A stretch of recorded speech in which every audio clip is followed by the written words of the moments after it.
कहता है कि दुनिया में मन सबसे ज़्यादा शक्तिशाली चीज़ है। अगर तुम पूरे मन से चाह लो तो तुम उसे हासिल कर सकते हो। ये मैं नहीं कहता, ये सभी महापुरुषों ने कहा है। लेकिन अगर ये सत्य है, सच है, तो जो हम अपने मन से चाहते हैं वो हमें हासिल क्यों नहीं होती है। कोई तो इंसान अपने मन में दुख तो नहीं चाहेगा, लेकिन वो रहता है दुखी।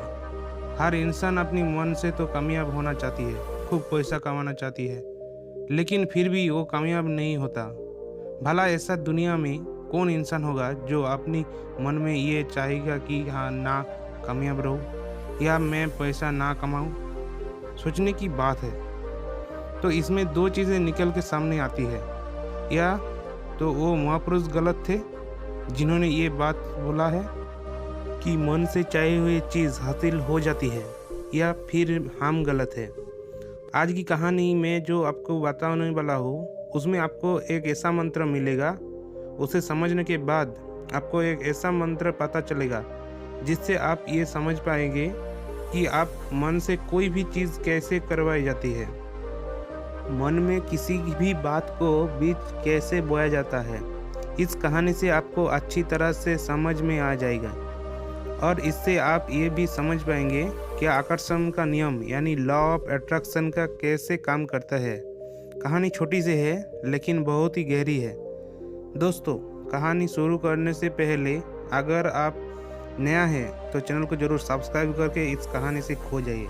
चलिए कहानी शुरू करते हैं।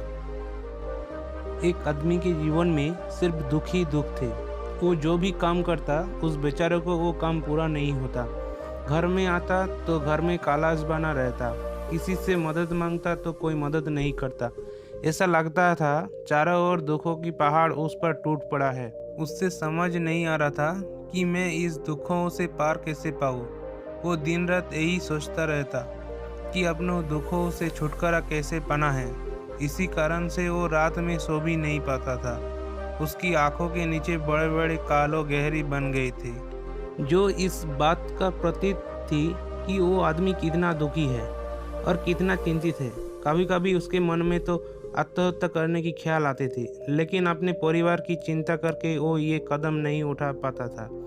वो इतना दुखी हो गया, वो निर्णय लिया कि वो ये दुखों से छुटकारा पाकर रहेगा।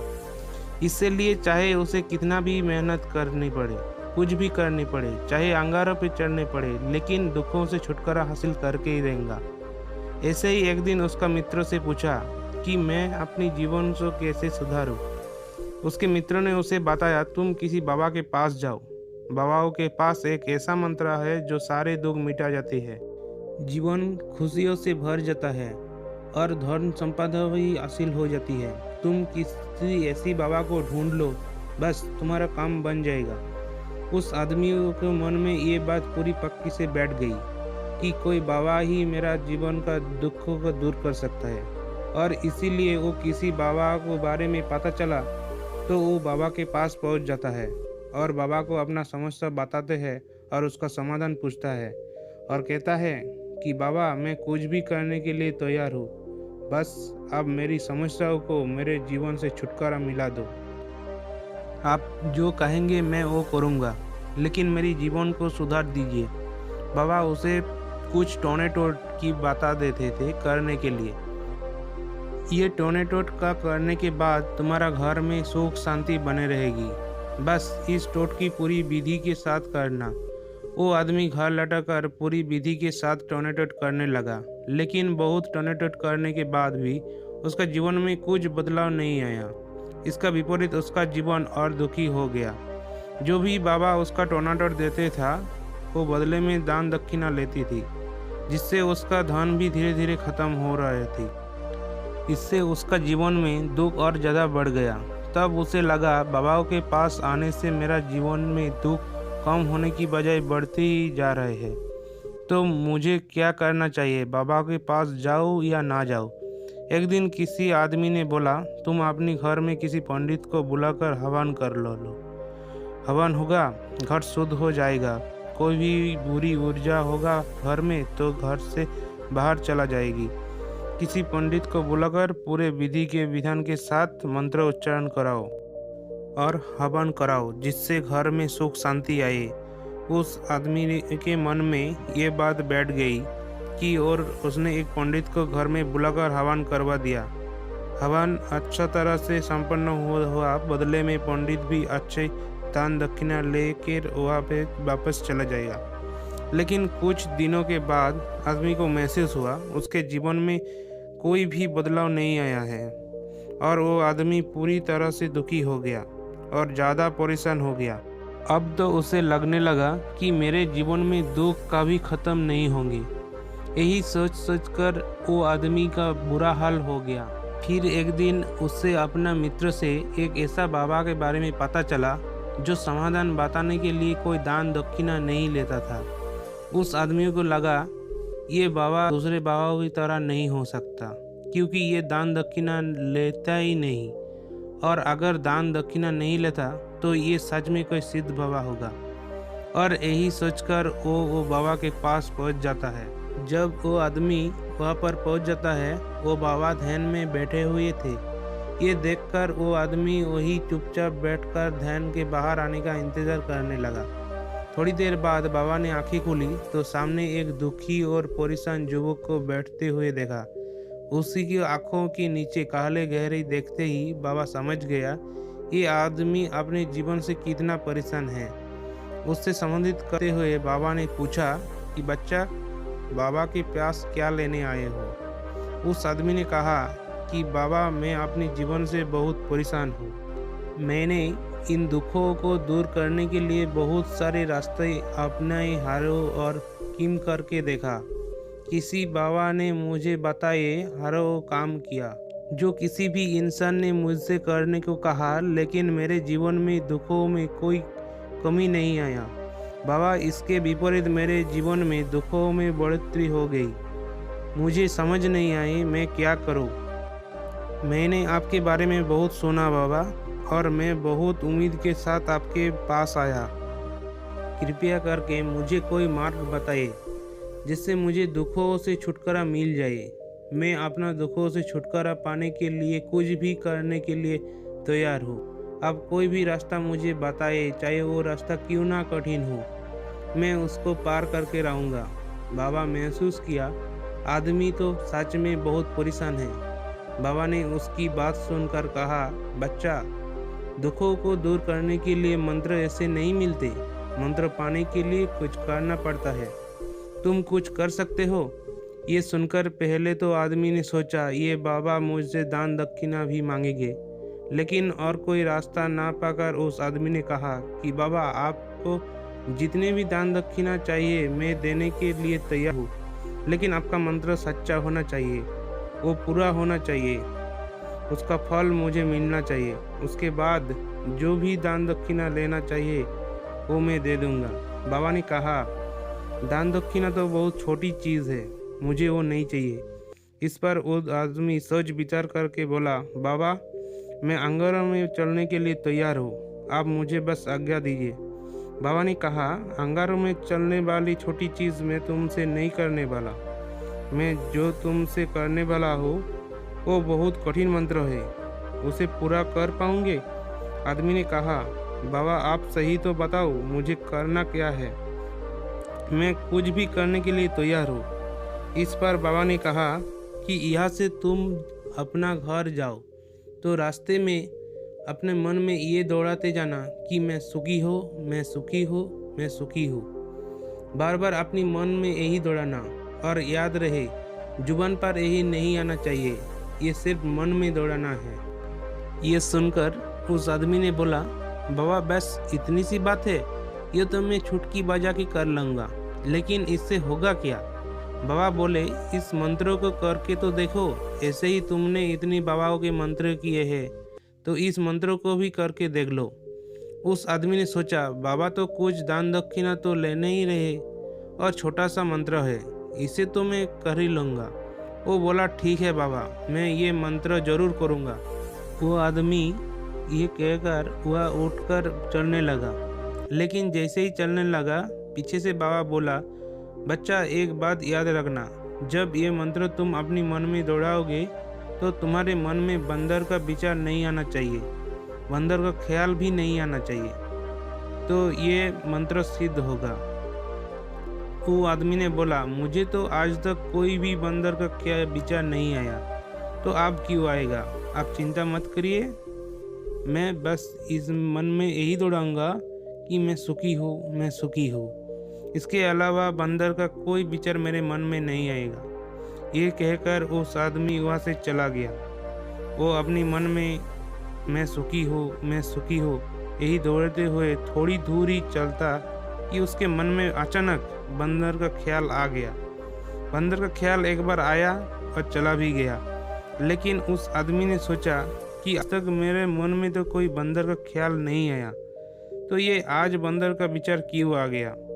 और वो ऐसे ही करके उस बंदर का विचार पकड़ लिया, तो ये भूल गया कि मुझे क्या मंत्र दौड़ाना है, और वो बंदर को बारे में सोचने लगा। जब थोड़ी देर बाद उसे फिर से होश आया, तो वो फिर से वो मंत्र दौड़ाने लगा जो बाबा ने उसे बताया था, मैं सुखी हूँ, मैं सुखी हूँ।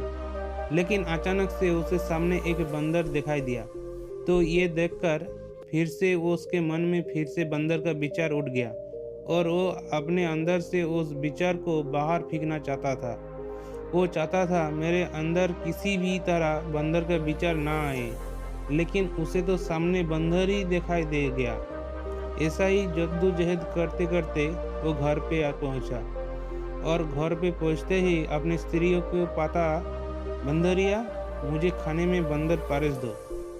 और जब उसे महसूस हुआ क्या बोल दिया मैंने, और वो अपने बाल नोचने लगा, दीवारों पे सैर मारने लगा कि आज तक मुझे बंदर का कोई विचार नहीं आया, और आज मुझे ये क्या हो गया है कि मुझे हर जगह बंदर ही बंदर नजर आ रहे हैं। ये कैसी माया है? यही सोच कर वो आदमी रात भर सो नहीं गया, और सुबह उठकर सीधे उसी बाबा के पास पहुंच जाता, और बाबा के चौरों में गिर गया। कहा कि बाबा, पता नहीं क्या चमत्कार हो रहे हैं, आज तक मुझे बंदर का कोई विचार नहीं आया, लेकिन कल से जब से आपने मुझसे कहा कि बंदर का विचार नहीं आना चाहिए, तब से मुझे हर जगह बंदर ही बंदर नजर आ रहे हैं। आदमियों ने कहा, बाबा मुझे तो आपकी पीछे पेड़ पर बैठे हुए बंदर भी केले खाता हुआ दिखाई दे रहा है। ये सुनकर बाबा हंसने लगे। बच्चा, मन का जाल एक ऐसा जाल है जिसे समझ पाना इतना आसान नहीं है। बंदर तो तुम्हारे रास्ते में पहले भी आते थे, जब तुम मेरे पास आए थे तो इन्हीं पेड़ों पे ये बंदर घूम रहे थे, लेकिन तब तुम्हारे ध्यान में ये बंदर नहीं था, तब तुम्हारे ध्यान में सिर्फ अपना दुख थे। इसके बाद बाबा उसे बताया कि बच्चा, हम जिस चीज़ से दूर भागना चाहते हैं वही चीज़ हमारे मन में, वो हमारे अंतर मन में समा जाती है। असल में हम जिस चीज़ से भी छुटकारा पाना चाहते हैं उससे छुटकारा इसीलिए पाना चाहते हैं कि वो हमारे साथ बहुत गहरे से जुड़ी हुई है, और हम जितना ही उसे छुटकारा पाना चाहते हैं वो उतनी ही गहरी हमारे मन में बैठती चली जाती है, और आखिरकार वो हमारे अंतर मन में छा जाती है।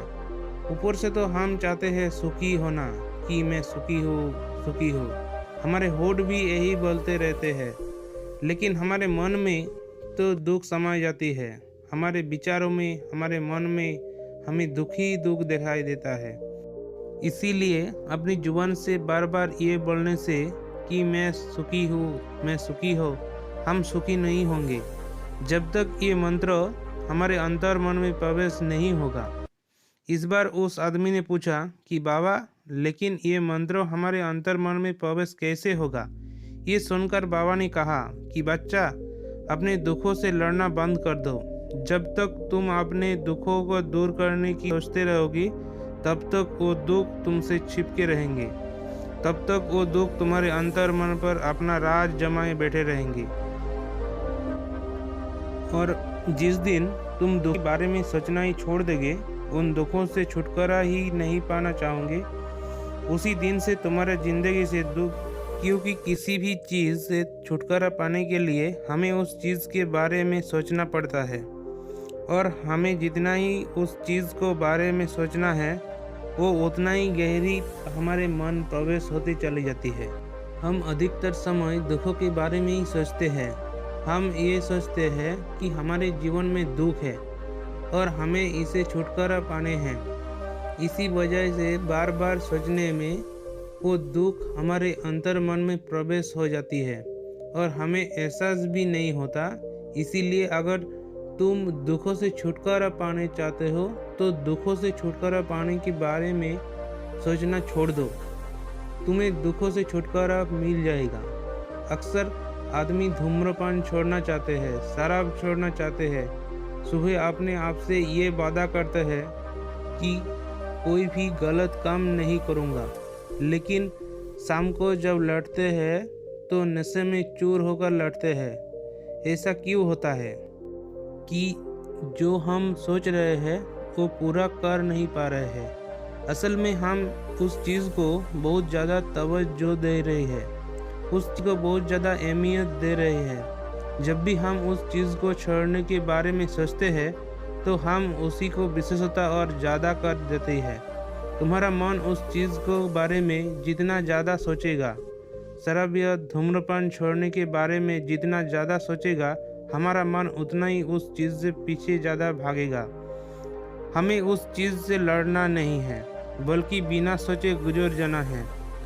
और अगर इस मंत्र को हम समझ चलते हैं तो हम अपने जीवन में जो भी पाना चाहते हैं उसे अपने अंतर मन में डाल सकता है। और एक बार वो लक्ष्य हमारे अंतर मन में बैठ जाता है तो फिर सफलता पाने में कोई समस्या नहीं आती, कोई दिक्कत नहीं आती। दोस्तों, ये कहानी अगर आपको अच्छा लगा तो वीडियो को ज़रूर लाइक कर दीजिए।